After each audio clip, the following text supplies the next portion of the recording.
नमस्कार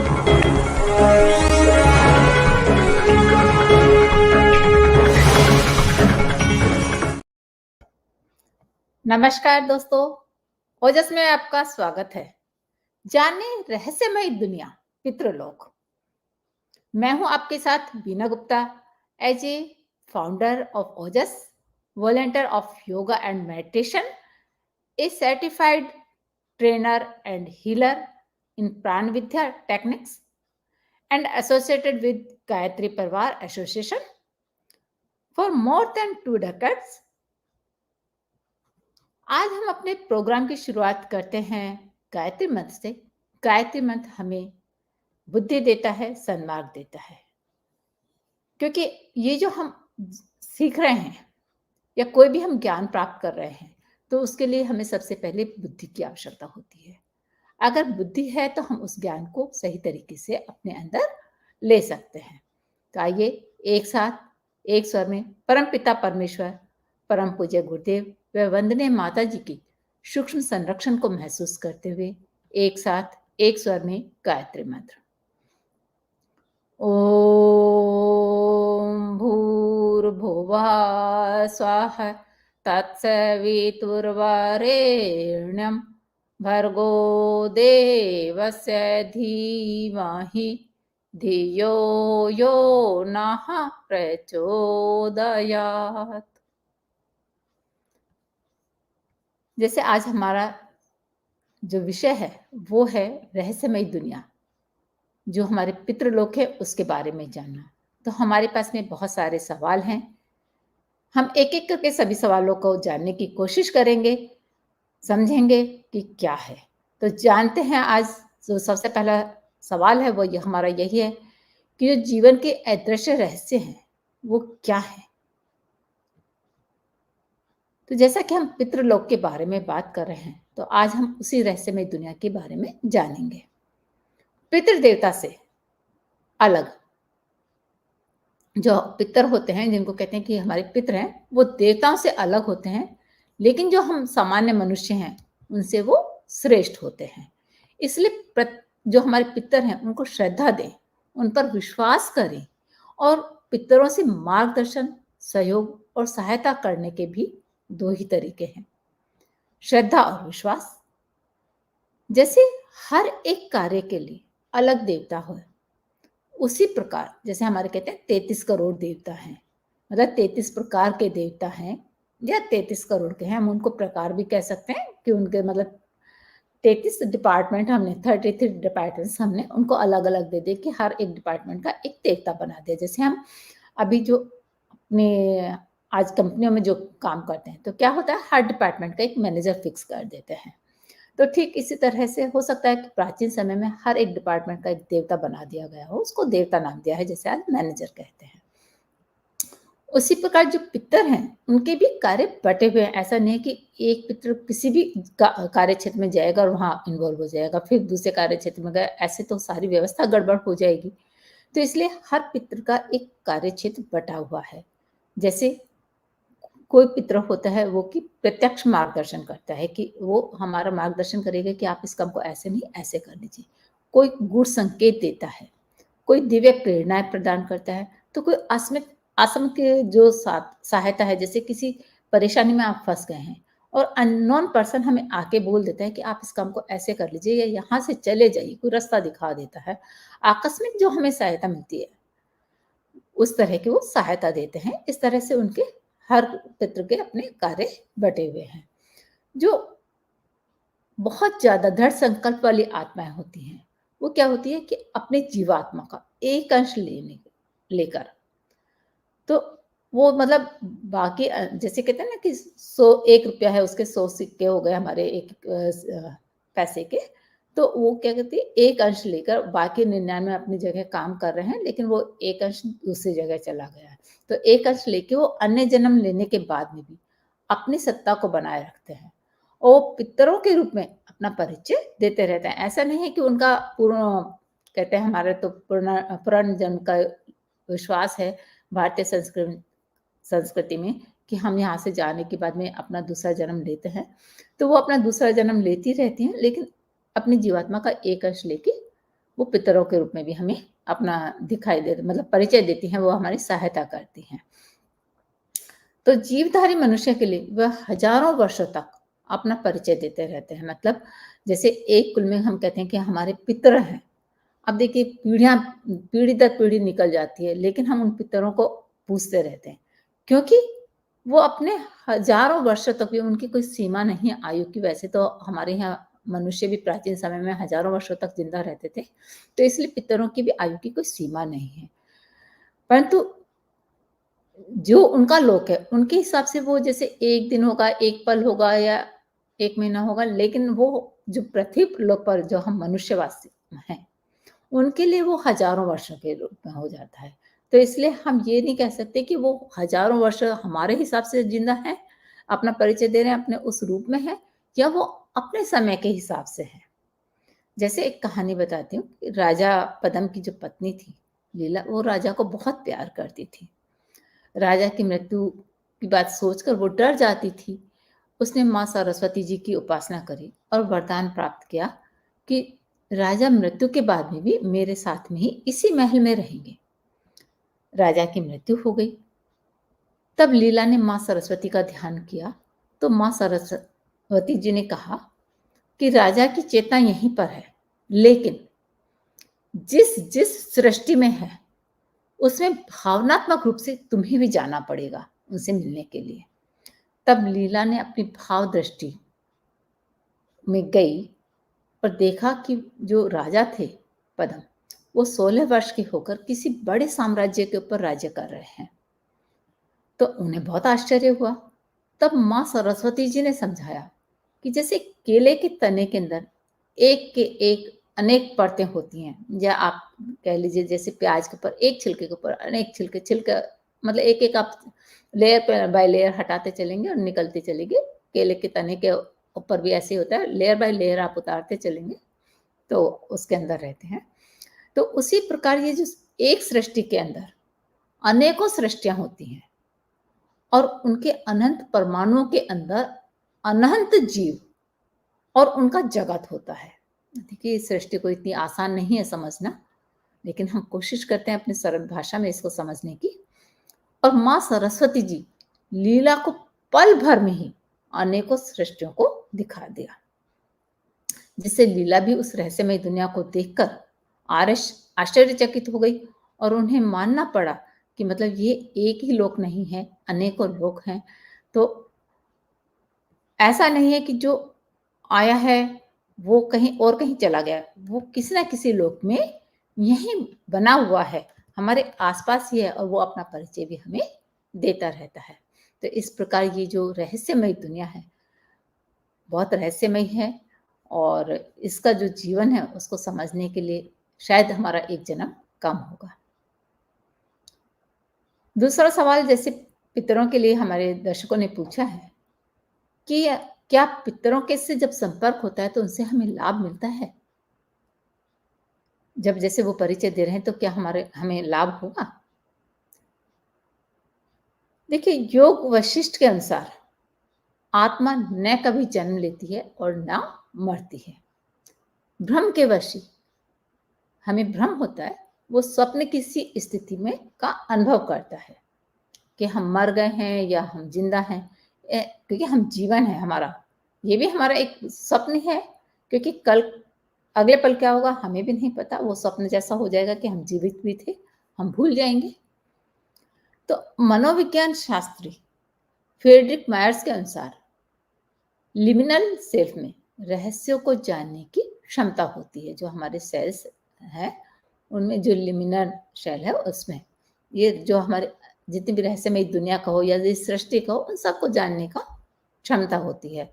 जैसे तो श्रेष्ठ भाव, विचार और इच्छा शक्ति वाले पितरों से संपर्क करके दूर घट रही घटनाओं को जानना, भविष्यवाणी करना, आत्म कल्याण के रास्ते जैसी अमूल्य जानकारियों से आगे बढ़ा जा सकता है। और ये सब जानकारी हमें कहाँ मिलेंगी? जो हमारा निनल सेल है उसके अंदर होती हैं। वो मतलब उनकी क्षमता रखता है कि वो अगर हम उसकी क्षमता को बढ़ा दें, उसकी सामर्थ्य को बढ़ा दें, तो निश्चित रूप से हम ये काम कर सकते हैं। इसलिए वही आत्मा होता है जो सन्मार्गी और सद्भावना वाला होता है। इनका कार्य क्षेत्र भी, जो हमारे पितर हैं उनका कार्य क्षेत्र भी इनके क्षमता के अनुसार ही सिखाया और करवाया जाता है। वहाँ जिस लोक में ये रहते हैं वहाँ पर ऐसी अनेकों घटनाओं का वर्णन इतिहास के पन्नों में लिखा गया है, जब अदृश्य शक्तियों द्वारा संगीत और साहित्य की शिक्षा दी गई है। अनेकों की जीवन रक्षा करी गई है। एक बार क्या हुआ कि ब्रिटिश और जर्मनी सेना के बीच में युद्ध चल रहा था। ब्रिटिश सेना में केवल 500 सैनिक ही बचे हुए थे। ब्रिटिश के एक सिपाही ने कभी किसी होटल में सेंट जॉर्ज की एक तस्वीर देखी थी, जिसके नीचे लिखा हुआ था कि सेंट जॉर्ज इंग्लैंड की सहायता के लिए उपस्थित हों। तो जैसे उस सैनिक को उनकी याद आई, तो उसने क्या हुआ, सभी सैनिकों से ने उन्हें सहायता के लिए याद किया। तो देखते ही देखते क्या हुआ कि दूसरे ही क्षण जो जर्मनी की सेना थी वो मैदान में मरी हुई थी। तो हमारे शास्त्रों में भी कितनी ही घटनाओं को बताया गया है, जैसे भरी सभा में द्रौपदी की रक्षा करना। क्या था, उसको अदृश्य सहायता मिली थी। हम उसे कृष्ण के नाम से जानते हैं कि कृष्ण जी ने उनकी सहायता की थी। भक्त प्रहलाद की रक्षा तो हम उनको नरसिंह अवतार के रूप में जानते हैं। पांडवों की सहायता करना कि जब वो वन में थे तो उनको लाक्षागृह में भी जैसे जला दिया गया था, लेकिन वो वहां से सीधे बच निकले। नरसिंह मेहता जी का सम्मान था, जब वो अपनी बहन का भात भरने जा रहे थे तो उनके पास में तो कुछ नहीं था, लेकिन उनका भात ऐसा था कि दुनिया ने देखा। और मीरा को कितनी बार जहर का प्याला दिया गया, कितनी बार उसे मारने की कोशिश गई, लेकिन वो हर बार बचती रही। तो ऐसे अनेकों घटनाएं हैं जहां की अदृश्य सहायता उन्हें मिली, क्योंकि पितृ, देव और ब्रह्म, ये जो सत्ता है वो सर्वत्र है, मतलब हर जगह है, कण कण में बसी हुई है। इसलिए हम कहते हैं कि कण कण में बसी हुई है हर सत्ता।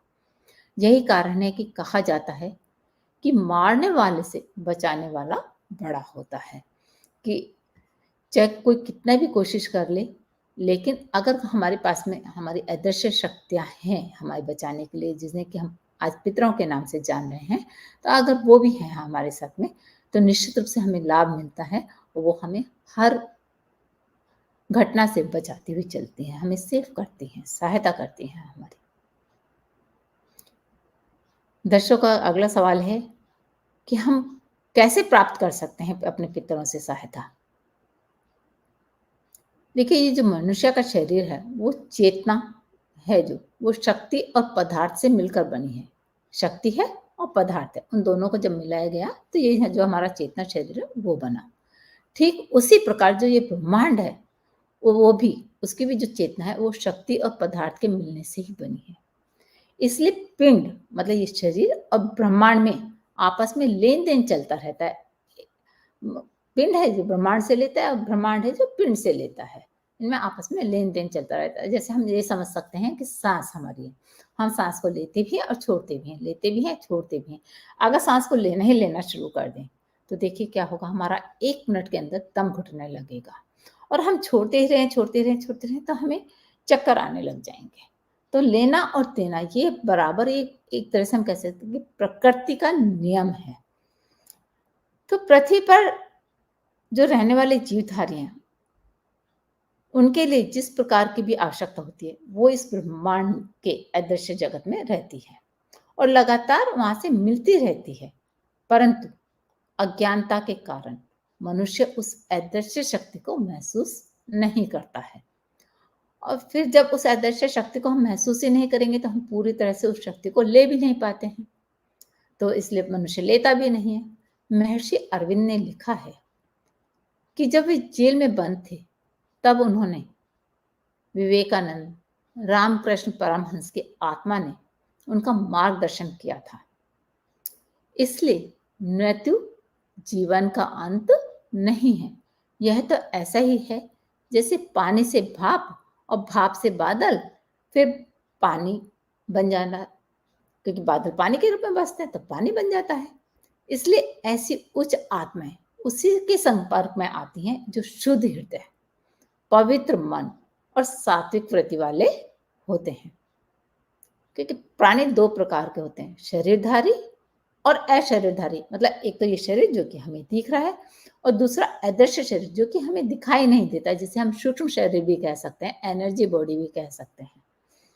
तो जो शरीरधारियों का शरीर है वो 4 भागों में बाँटा गया है और उनकी संख्या 84 लाख योनियाँ हमारे यहाँ मानी जाती हैं कि मनुष्य जब 84 लाख योनियों को भुगत लेता है, पार कर लेता है, फिर उसे ये मनुष्य शरीर मिलता है।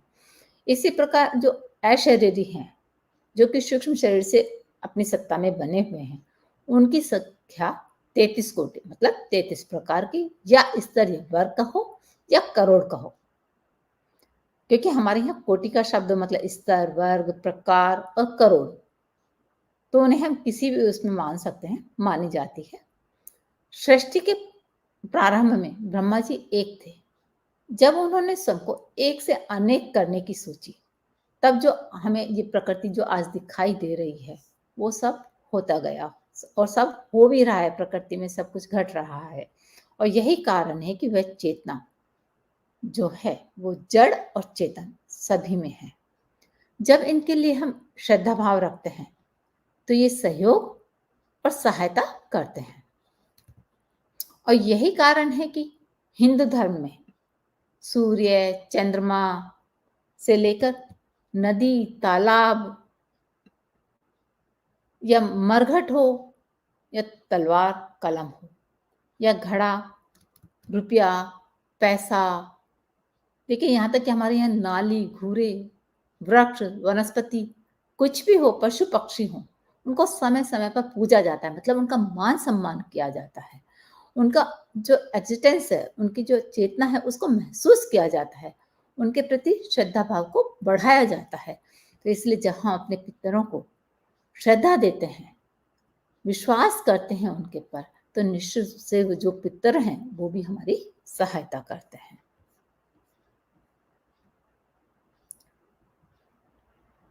पितरों के विषय में जो जानकारी है उसे हम यहीं विराम करते हैं। जानने के लिए बहुत कुछ है, लेकिन हमें विराम करना पड़ेगा और आगे हम योग के बारे में जानते हैं कि ये जो योग है वो हमारे जीवन में कैसे परिवर्तन लेके आती है। जो ये योग है वो जीवन जीने की जो कला है वो हमारा योग है, उसे हम योग विज्ञान कहते हैं। योग दैनिक जीवन के लिए महत्वपूर्ण है और ये सभी आयु और समूह, जितने भी आयु के, चाहे वो बच्चा हो बड़ा हो, सभी समूह के लिए, सभी आयु के लिए आवश्यक है। योग शारीरिक, मानसिक, भावनात्मक, आत्मिक और आध्यात्मिक स्वास्थ्य के संतुलन को बनाने में मदद करता है। स्ट्रेस जैसे अन्य सभी रोगों से बचाकर जीवन को अधिक सकारात्मक और खुशहाल बनाता है। आज हम जो मोटापा का जो परेशानी है कि मोटापा दिन पर दिन लोगों का बढ़ता चला जा रहा है, कि उसे हम कैसे करें, उसके बारे में जानेंगे कि ये योग है, ये मोटापा को कम करने का एक रामबाण उपाय है। 15 दिन में ही आपको इसका असर दिखने लगेगा अगर आप इन योगों को सहायता लेते हैं तो। जैसे कमर और जांघों की चर्बी से छुटकारा दिलाने में ये योगासन करते हैं कमाल। जैसे इन दिनों जो लोग हैं मोटापे से बहुत ज़्यादा परेशान हैं, आपका अपना वजन कम करने के लिए तमाम तरह के नुस्खे आजमाते हैं, लेकिन कोई रिजल्ट नहीं आता है। तो ऐसे में आप इन योगासनों को जरूर ट्राई करें। योग करने से सिर्फ वजन ही कम नहीं होता है, बल्कि मानसिक शांति भी मिलती है। चलिए हम आपको बताते हैं कि आप किन योग से अपनी लाइफ को बदल सकते हैं। खड़े होकर करें ये 4 आसन। पहला, त्रियक ताड़ासन। इस आसन को करने से क्या होगा कि आपका जो वजन है वो तेजी से कम होगा, इसके साथ में आपकी जो मांसपेशियां हैं वो मजबूत होंगी। दूसरा है त्रिकोणासन। इस आसन को कम से कम एक समय में कम से कम 50 बार करना चाहिए। कोणासन। इस आसन को करने से जो अपने शरीर में जो एक्स्ट्रा फैट है वो क्या होता है कि जो सेल्स होते हैं उसको ऊर्जा में बदल देते हैं। उससे वजन कम होने के साथ साथ हमारी मांसपेशियां हैं वो मजबूत होती हैं। चौथा है पाद हस्तासन। इस आसन को करने से क्या होगा कि जो पेट की चर्बी है उसके साथ साथ हमारी जो पाचन संबंधी समस्या हैं वो भी कम होंगी। और 3 आसन हैं वो बैठकर करने हैं। कौन से हैं वो? पहला है चक्की आसन। इसे करने से कमर और छाती को फायदा मिलेगा और साइटिका की बीमारी भी दूर होगी, पेट की चर्बी कम होगी। दूसरा है स्थित कोणासन। इस आसन को करने से कमर और जांघों की चर्बी कम होगी।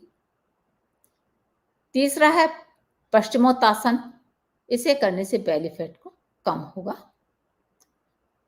इन सभी योगासनों को कैसे करना है वह आप ओजस सोल यूट्यूब और फेसबुक चैनल पर बताया गया है। आप अपने और योगा पर विश्वास करें।